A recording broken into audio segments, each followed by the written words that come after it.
Have you ever wondered what games you should keep or you should lose? Find out here at Purge Reviews. Grimm Masquerade was a board game I stumbled upon at the Dice Tower Con East. And I saw this game, I was like, this is a very beautiful game. And it was very striking from just looking at it. I do like the fairy tale characters, etc. So it was an instant buy for me. It was at a very good price, very small box. Everything kind of fit the bill. When I started to play the game, I was like kind of taken aback by how good it was. This is a very good deduction game. So you'll be playing cards for or against other players and kind of trying to deduce who do you have and who are you based on the cards that you're playing. And the players will also take cards and add to it. And if you get 3 or 2 would be bad ones, 3 if they're good ones. And you kind of want to prevent people from doing that. So once they get enough of the back cards, like, man, who is this? And you're deducing all of it as you're going through. And you can always accuse somebody if they make it a little bit too obvious who they are. This is a fantastic deduction game. One that kind of blew me away by how good it was, considering I had never heard of it at the time. And the artwork is trying so hard to be so good that I thought maybe it was masking a bad game, and that definitely was not the case here. This is one of the best deduction games I've ever played.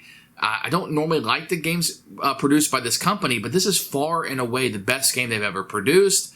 I think this is top level. And if you like multiplayer deduction games at all, this is one of the top, probably 2, 3, 1 that I would put on top of that list. Grimm Masquerade, if you haven't tried this one out, I recommend you seeking this one out, finding it, playing it, and falling in love with it. Absolute keeper for me. So here's Grimm Masquerade. You can see it's a nice sized box, probably a little bigger than it needs to be, but the artwork on it is very nice. You'll get a rule book, which we'll take a look at in a few minutes. You're going to get a board, which really just, it's not needed, really. It could have been cards, but it's appreciated. It's a little small board, have different pictures of the characters, and it does show everybody what their artifact is they want and the one they don't want, and a nice picture of everybody, so it works fairly well. And then you're going to get roses, which will act as your victory points. These are nice little tokens with just roses. They're pretty generic. Then you're going to have these little circle markers, which you'll use for each of the players. They're very generic. You're going to get your round scorers, which are very generic. And then you're going to get your cards here. Now, everybody's going to get a player aid that will have it. And these cards, they feel fine in your hand. And they have the different little characters on them, etc. If you wanted to wager, and you have your action cards, which has generic artwork on it. Where the game is going to shine is going to be with the character cards. And this is really where the game looks really good. So this artwork in the game looks fantastic. Has what you're looking for, what you don't want at the bottom, so you can easily tell on all your characters. Very user-friendly. And these are a little bit larger, so you're probably going to want to sleeve these, because as they get imperfections on them, you'll be able to tell who is who. And it's a little different size, so the sleeves might be a little more difficult to find. Just kind of know that. This is the nicest one. This is the action that's always out. It's a nice cardboard. It's double-sided, etc., and it works pretty well. Otherwise, yeah, the book, in here, it's a little bit too big. You get these little, so when somebody's already known, you just kind of slap this on. These are very nice, but the box is a little bit too big. For those wanting to save space, you could probably ditch this box and get something a little smaller to put everything in. So here is the rule book. It's one of those mid-size rule books that are big and square. You're going to have a picture of all the components over here, and it breaks down by standard and advanced. That's very, very nice as you're trying to set up for the first time. You have setup here with numbers assigned to everything with a picture. That's very helpful. And a game overview will start over here, and it kind of gives you an overview of how you're going to be able to play the game. Then you're going to jump in. The game is very simple. The book is a little bit longer, big, giant pictures. It makes it a little bit more difficult than it really is, to be honest. A good breakdown of each of the action cards you're going to have, how to unmask, end of the round, and basically everything you need to play. Then you're going to jump in here, additional details, kind of how some of the things that work. Once again, it's overkill a lot, but it's appreciated that it is here. And then on this side, you're going to have a 2-player variant, which I do not recommend. It's not very good. And then you're going to have some advanced modes like the wagers and treasures and special abilities and stuff that you can add to the game. I don't think any of this is needed. I think they were smart for leaving this out of the game. But otherwise, the rulebook is very good. It's very detailed. At first glance, you're like, man, this thing is like 15 pages. Do I really need that much information? Nah. It's a very, very simple game. But the rulebook is very clear and concise.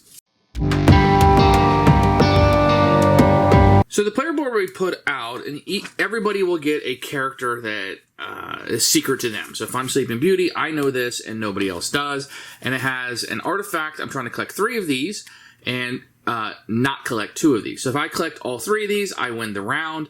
If If I collect 2 of these and I reveal, and I will not win the round. Each round, you're going to have the point the finger, and this allows you to accuse somebody. So this will always be out. You'll shuffle up the action cards, and 2 of these randomly will come out each round, and they'll kind of switch things up. So this one's choose 1 or 2 players. Each player must place an evidence marker. This one says, look at 1 unused character card, draw an artifact, and keep it or give it away. So throughout the game, you'll use all of these, but they will come out in a different order, and each round will have something different. So you're going to play 3 rounds of the game. If you are able to be the last one to survive, or get 3 of your chosen artifact, then you'll win the round marker. So you get 1 victory point in the first round, 3 in the second, and 5 in the last round. So those will be markers you'll be able to obtain. When the game starts, there'll be 6 of these artifact cards that are out. 2 more than number of players. So in a 4, you'll have 6, and everybody will take 1 in player order. And what you want to do is, you kind of don't, so if I'm Sleeping Beauty, I don't want to take the spindle because those are negative to me, but maybe I do because people will think I'm not Sleeping Beauty. So that might work for you or not. So everybody will start out with an artifact card in front of them. On your turn, it's very easy. You're going to draw a card, and I can keep it or give it to somebody else. In this case, let's say I want to give the crown to somebody else. Then the second card, I must do the opposite. So that means I must keep the treat. All the cards are played face up for everybody to see. So very easy on your turn. You can either keep the card you draw, and then the second card you have to give away to somebody else, or the first card you can give away to somebody else, but the second card you must keep. Now, here's kind of the rub of what you're trying to do. So let's say I'm Sleeping Beauty and I get 2 cauldrons. Well, that will immediately tell people, if I didn't reveal, that I am the Big Bad Wolf. Now, if I were the Big Bad Wolf and I got 2, let's say I was the Big Bad Wolf, and I got 2 cauldrons, then I must reveal and let everybody know I am the Big Bad Wolf. And pretty much I'm not going to win the round. I'm not going to get the additional round for winning, but I can still, I'm able to get victory points in other ways. So let's go back to our example. I am Sleeping Beauty, and I am not the Big Bad Wolf. So the second thing I do, if I have a pair of cards that match, in this case the 2 cauldrons, I can discard these and take 1 of these available actions. And these you can always just read and kind of do what they say, but the main one is point the finger. So let's say I want to accuse this player over here, which this would be face down, of being the Big Bad Wolf. If I'm wrong, then they would gain a victory point and gain 1 of these roses. If I was correct, and I said you are Cinderella, then they would have to reveal, and I would gain a victory point. And so this point the finger is going to be out every time. And this will continue, and as you're going through, these things will be out as you're able to eliminate certain options on the board of who might be who. The last person who hasn't revealed yet will win the round, unless somebody is able to get 3 of their kind first, or if you have 2, you must reveal. So very easy, simple game to play, but that's a quick overview of Grimm Masquerade. Who should buy this game? Anyone at all looking for a multiplayer deduction game. You can play this with kids, families, friends. Everybody's going to have a good time with this one. There are some expert rules that are included. You can add in if you're like a gamer and you want to add some extra stuff. Absolutely. But this is one of the rare games I feel like, after your kids can kind of learn the idea of deduction, they play some Clue Junior, maybe 8, 9, 10, they can really get into this game and have a good time. It doesn't take a whole lot of deduction. You're not pulling things out of the rabbit's hat. Everything you need is right there on the table. And sometimes you need to take a little bit of a leap of logic just to be able to beat somebody else to the scoring mechanism, which is fine. I like that aspect of it, but as you're narrowing yourself down, you can keep playing until you're 100% certain, but sometimes that may be against your best interest. So Grimm Masquerade is one I highly, highly recommend.